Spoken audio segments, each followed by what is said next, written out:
Like many northeastern cities that used to be industrial centers, Utica fell on hard times, but is staging a comeback. And the time is ripe to recognize what makes Utica distinctive among small cities. Utica was powerfully shaped by Frederick Law Olmsted, Jr., the leading American landscape architect of the first half of the 20th century. Among many other accomplishments, he designed the landscape for the White House, played a key role in reshaping the center of Washington, D.C., and helped to create the National Park Service and save California's giant redwood trees. He also designed magnificent residential developments, most notably Forest Hills Gardens in Queens. At least 1/10 of Utica's landmass was designed by Olmsted, even more if we don't count Utica's vast, largely undeveloped wetlands. This gives Utica an unusually large Olmsted footprint that includes Utica's beautifully winding, tree-lined parkway and 2 of the 3 parks that it connects. This system is listed on the National Register of Historic Places and covers an area more than 70% the size of Central Park, the design for which was the creation of Olmsted's father. All this for a city with a population less than 4% of that of Manhattan. In fact, Utica is the smallest city in the country with an Olmsted-designed parks and parkway system. This small city is also home to 5 Olmsted-designed neighborhoods, with the 6th in the nearby village of New Hartford. These are among the most scenic and desirable residential districts in central New York. All of this contributes to Utica's distinctive quality of life. Tree-lined boulevards, large public parks filled with gently rolling meadows and wooded hills and ravines, miles of hiking and biking paths, decorative historic stonework, a municipal golf course designed by Robert Trent Jones, public tennis courts and pools, pleasant picnic areas, and a zoo. What's more, Utica's system is adorned by sculptures created by leading early 20th century American artists.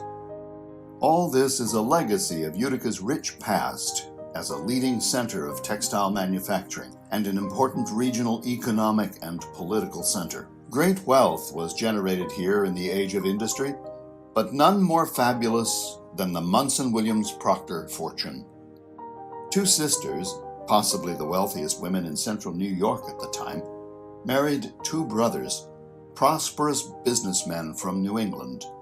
Neither couple had children, and rather than leave their vast personal resources to distant relatives, they invested it in making a better life for the people among whom they lived.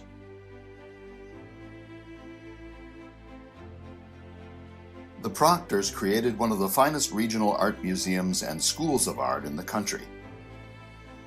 But the grandest contribution by far that they made in their lifetimes was the parks and parkway system of Utica. They advocated for and largely built the system, and they recruited Olmsted to design it. And once he was engaged in this work, more people of means in Utica wanted to emulate the Proctors by having him do work for them, devising landscapes for homes and institutions, and designing entire real estate developments.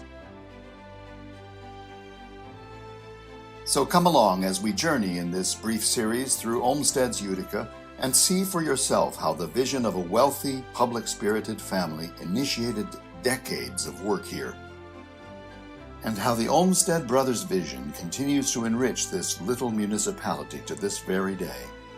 The city of Utica, an Olmsted city.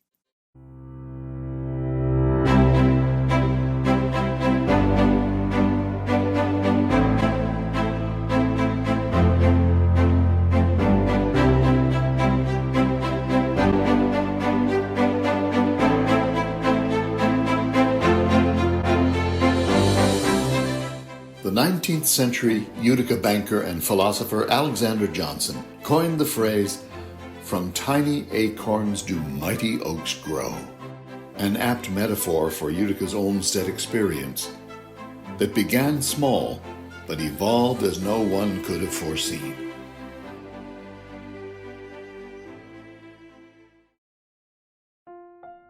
Thomas R. Proctor came to Utica in 1869 to assume ownership of Utica's oldest lodging, the famous Baggs Hotel. The establishment owned a farm to raise vegetables for its guests and included a small wooded ravine, the Silver Spring Glen. When Uticans began to ask permission to picnic in the glen, Proctor gladly agreed, and even began advertising the glen as open to all visitors. The Proctor family's first step toward park building. A quarter century later, in 1897, Proctor's wife, Maria, and her sister, Rachel, created a public park on James Street, named in honor of their father, James Watson Williams. By donating this 7-acre park to the people of Utica, the amount of public parkland doubled to an astounding 14 acres. 2 years later, Proctor transformed his Baggs Hotel farm, including the Silver Spring Glen, into what he called a children's park, soon to become popularly known as Thomas Proctor's Park. The name stuck, and Utica's public parkland swelled to 75 acres. Proctor began giving speeches to civic groups, notably the Chamber of Commerce, urging Utica city government to build parks at public expense. He contended that it was unhealthy for average working people who could not afford to go to places like the Adirondacks to live in a city that gave them no access to spaces in which to enjoy nature, relax, and play. His exhortations fell largely on deaf ears. So he and his wife decided to take matters into their own hands, building and donating 2 more parks, Addison Miller and Horatio Seymour, each of them 15 acres. Once bitten by the park building bug, the Proctors began buying up farmland on Utica's southern boundaries, 385 acres in all. But Proctor soon found that transforming so much farmland into a park was a challenge. He needed expert help. As the result of a mutual friend's introduction of Proctor to Frederick Law Olmsted Jr. in 1906, Proctor's 385 acres of farmland was transformed into Roscoe Conkling Park, named for a U.S. senator from Utica. And in 1909, this large park and the Thomas R. Proctor Park were donated by the Proctors to the people of Utica.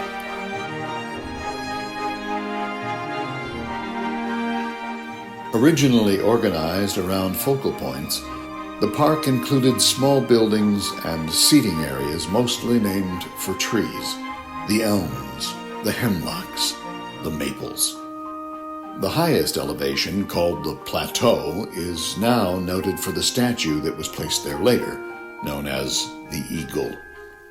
The South Woods, better known as the home to the Switchbacks, featured zigzagging roads beneath a magnificent canopy of trees.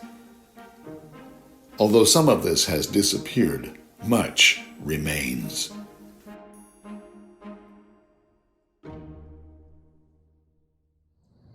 Conkling Park is very similar to Delaware Park in Buffalo, which was designed by Olmsted's father. Both parks having miles of trails, tennis courts, a zoo, and a golf course.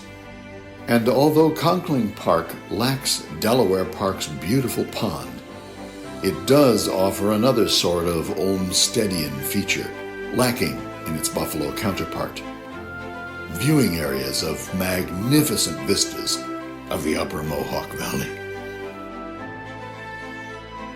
Uticans were delighted by the Proctor family's generosity, but a challenge remained. There was no easy way to travel between the parks.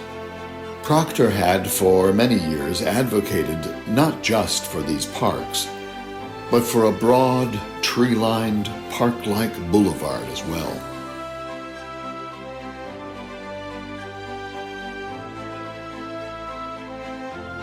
That dream would become reality, owing not only to Proctor's advocacy, but to Olmsted's as well.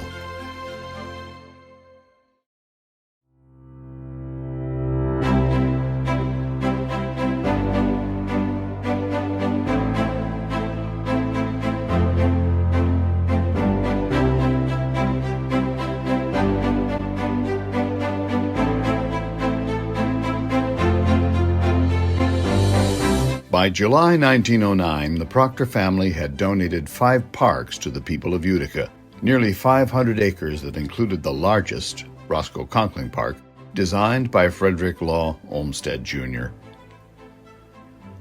A far cry from the mere 7 acres of public parkland Utica had before 1897. At last, Utica had parks, but it had no parks system. There was as yet no direct way to travel from park to park.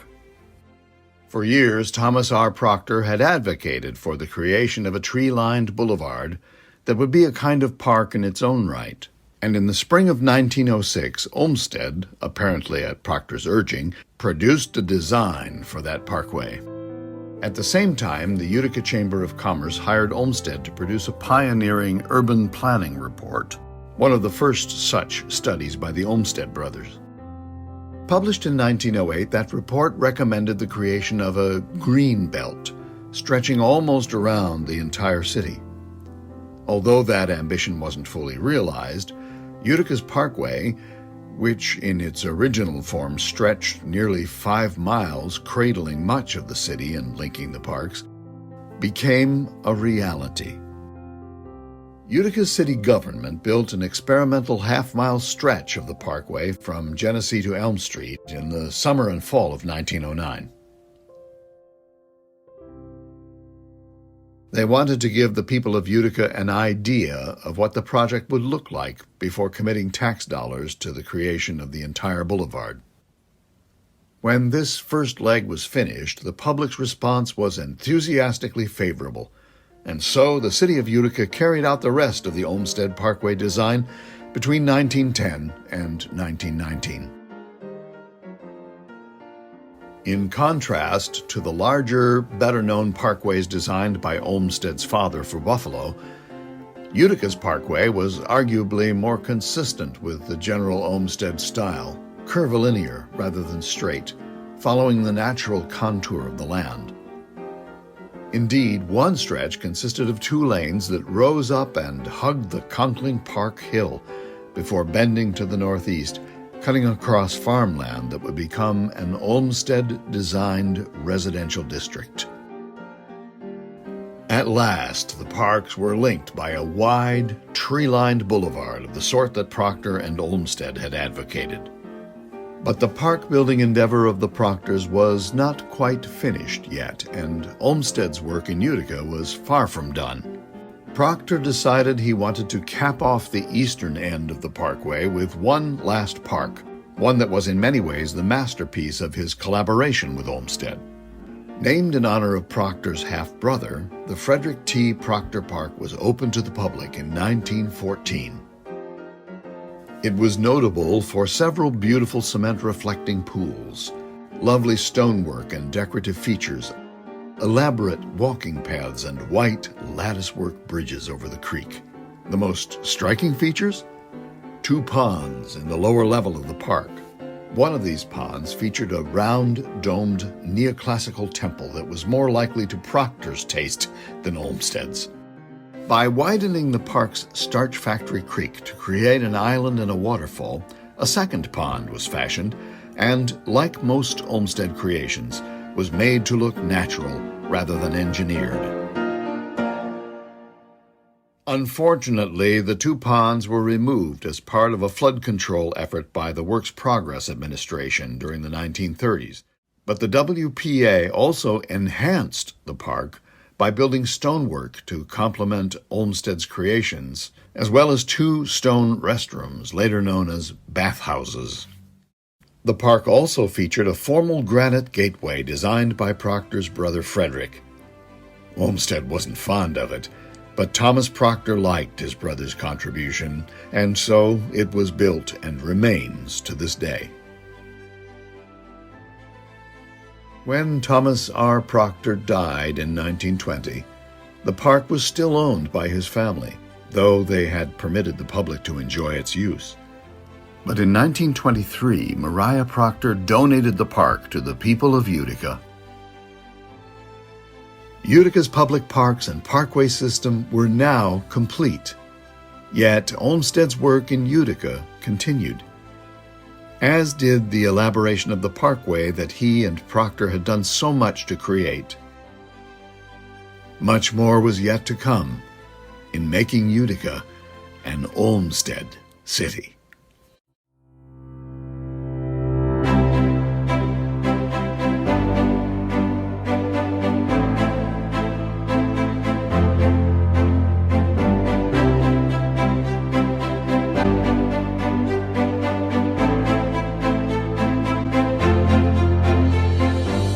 In the summer of 1909, the city of Utica began building an experimental first half-mile stretch of the parkway, as designed by Frederick Law Olmsted, Jr., coinciding with the run-up to the opening of Roscoe Conkling Park, another Olmsted creation.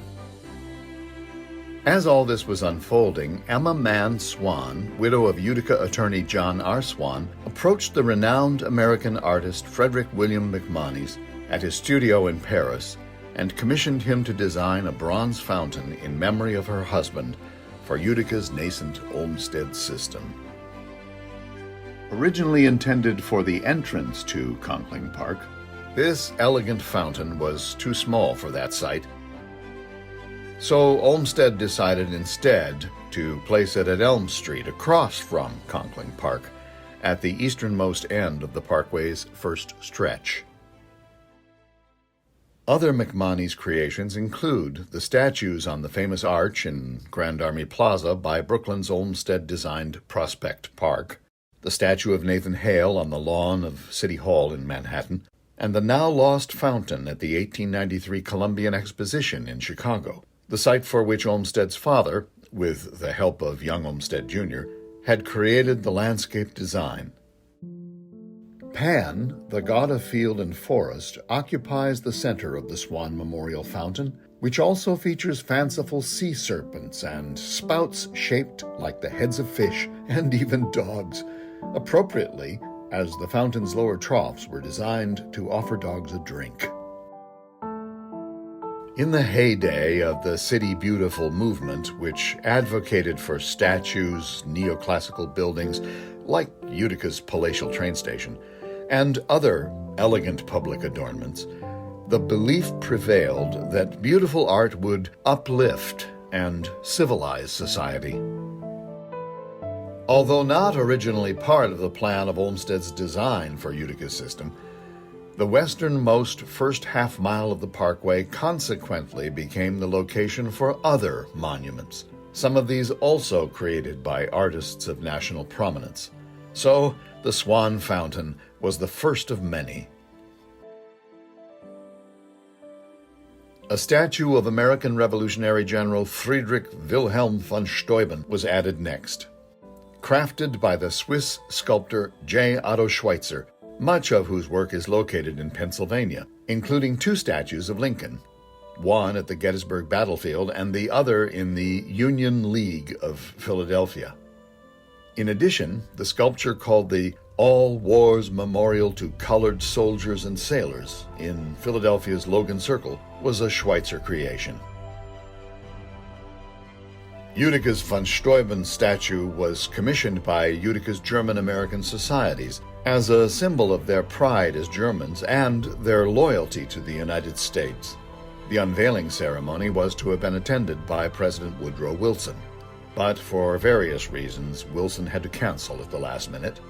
And in an unfortunate stroke of fate, the unveiling took place on the very day in 1914 that Germany invaded France, precipitating the First World War. Another notable Parkway statue is the Hiker, erected in 1915 as a memorial to the Spanish-American War.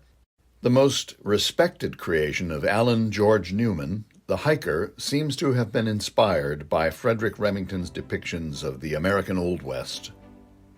Copies of the Hiker, about 20 of them, are found throughout the U.S., including this one in Seattle. Utica's is the fourth oldest, and a cast of the original plaster model is owned by Utica's Munson Williams Proctor Arts Institute.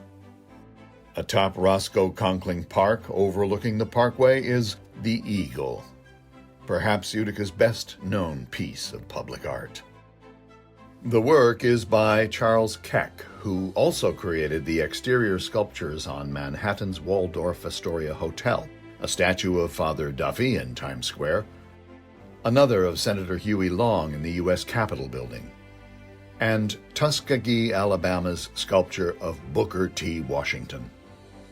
Finally, among other pieces that adorn the Parkway, are two statues by George Brewster, who created the figure of Independent Man above the Rhode Island State House, over 20 life-sized statues at the Vicksburg National Military Park, and the iconic statue of Alexander Hamilton at Hamilton College in Clinton, New York.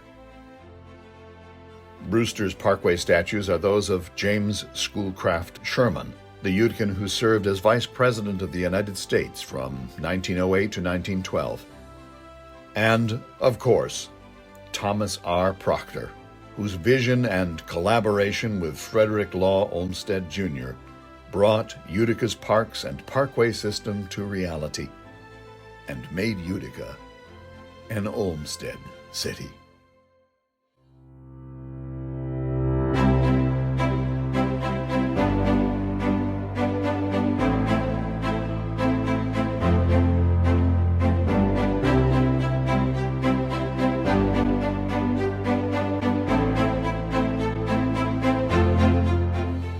Utica's Olmsted legacy included more than the city's sprawling parks and parkway.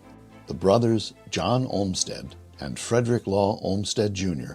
had established the firm Olmsted Brothers Landscape Architects, known not just for its beautiful park plans, but for designing urban neighborhoods with a suburban feel as well.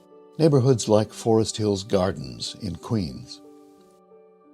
Olmsted's park-building success in Utica inspired local real estate developers to seek his services and to commission the design of neighborhoods with classic Olmstedian features: curvilinear roads, carefully graded building lots, an abundance of trees, and public spaces similar to traditional New England village greens. Although these neighborhoods were designed to convey a small-town ambiance, developers also emphasized that they offered easy access to the region's business and entertainment center, downtown Utica. The marketing slogan for one of these neighborhoods put it with elegant simplicity: where city and country meet. In 1913, a group of investors led by Hugh R. Jones purchased part of a farm along Parkway East and hired Olmsted Brothers to design a residential development centered on a stream that ran through the parcel. Named Brookside, this first local Olmsted-designed neighborhood development soon ran into difficulty. The brook that inspired its name overflowed seasonally, so it was diverted into a tunnel underneath Brookside Park and Brookside Avenue. Although Brookside lost its brook, local home buyers were bitten by the Olmsted bug, and Jones soon commissioned Olmsted to create another, grander development. Proctor Boulevard, as it is known, was a local tour de force of Olmsted design, its entrances marked by artfully designed gates. To the west, at Genesee Street, Utica's main thoroughfare, stately granite pillars. And at the other end of Proctor Boulevard's then still rural east side at Oneida Street, a suitably rustic construction crafted of fieldstones and dark-stained timber. The plan featured street lamps and even manhole covers designed specifically for Proctor Boulevard by Olmsted Brothers. Elegant homes, mostly in the prevailing Tudor, colonial, and storybook styles, soon covered the entire neighborhood. Jones's next project was the smallest of these neighborhoods, Talcott Road. Launched in 1923, it covers a single block. With its original street lamps, beautiful pre-Depression homes, and communal green, it remains to this day a noteworthy, if easily overlooked, local Olmsted gem. The next Jones project, located in the adjacent suburban community of New Hartford, was dubbed Oxford Heights, the design for which featured several greens, roads that looped around and through a ravine, and a forest-like public park. This was to have been one of the region's most distinctive Olmsted creations, but unfortunately only part of Hoffman Road and its two small greens were completed. Still, like Talcott Road, it remains a small, local gem. As Talcott Road and Oxford Heights were coming together, another local real estate developer, Harry Roberts, commissioned Sherman Gardens, which straddles the parkway as it curves northeast, including two large greens located on Lower Sherman Drive, the east end of Sherman Gardens, and many of this development's homes were landscaped intensively by Olmsted Brothers. In 1927, Hugh R. Jones commissioned the last local Olmsted-designed neighborhood. Aptly named Ridgewood, this development rests on former farmland that gently rolls to a ridge 100 feet above Genesee Street. The bell-shaped layout of Ridgewood's streets, which hug that ridge, reflects Olmsted's preference for working with natural topography. Ridgewood also holds several Olmstedian public green spaces. By now, Jones had become a very well-seasoned marketer, and to generate public interest, he held a popular street naming contest. Though Jones died before Ridgewood became a reality, a beautiful new primary school in the middle of Ridgewood was named in his honor in 1934. As in some other local Olmsted real estate developments, the homes in Ridgewood were built mostly between the 1920s and the early 1960s. The consequent diversity of architectural styles is a result of the Great Depression and the Second World War, which virtually halted home building. Post-war prosperity and heightened interest in suburban-style living revived construction in these developments in the late 1940s, by which time tastes had changed. And they would change yet more before all the building lots were filled. Still, the street layout, grading, and basic landscaping, as well as many of the homes, are consistent with the period in which these beautiful neighborhoods were designed.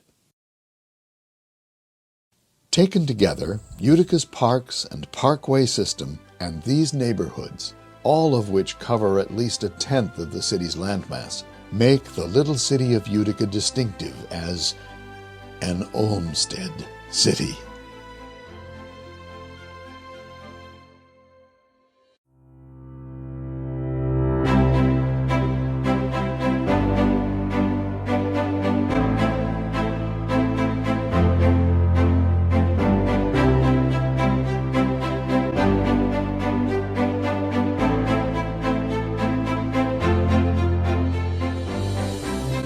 Utica's beautiful Olmsted-designed neighborhoods have remained in good condition, thanks to mindful homeowners. But Utica's Olmsted parks and parkway system has not always fared as well. Some changes to the system were intentional. Others arose from sheer neglect. This is hardly unusual. Across the country, Olmsted parks, even magnificent Central Park, declined in the second half of the 20th century. Already by the 1930s, Utica's Olmsted system was facing challenges. So the Federal Works Progress Administration, or WPA, invested millions of dollars in improving it. The WPA built public swimming pools, paved miles of previously dirt park roads, and built Olmsted-style stone construction public restrooms in the parks. They also created stone fireplaces for picnickers in the switchbacks, and more stone staircases across the system. And using a design by the renowned architect Robert Trent Jones, the WPA expanded and improved the simple golf course created in Conkling Park in the 1920s. In addition, because Olmsted had decorated various features at F.T. Proctor Park with stacked slate that had degraded over the years, the WPA replaced it with fieldstone, which is sturdier but still consistent with Olmsted's style. However, to diminish seasonal flooding, the WPA eliminated 2 ponds that had been beloved features of F.T. Proctor Park. 3 rotting Olmsted latticework bridges near them were replaced with a single stone bridge, and the original neoclassical gazebo at the end of one of the ponds disappeared.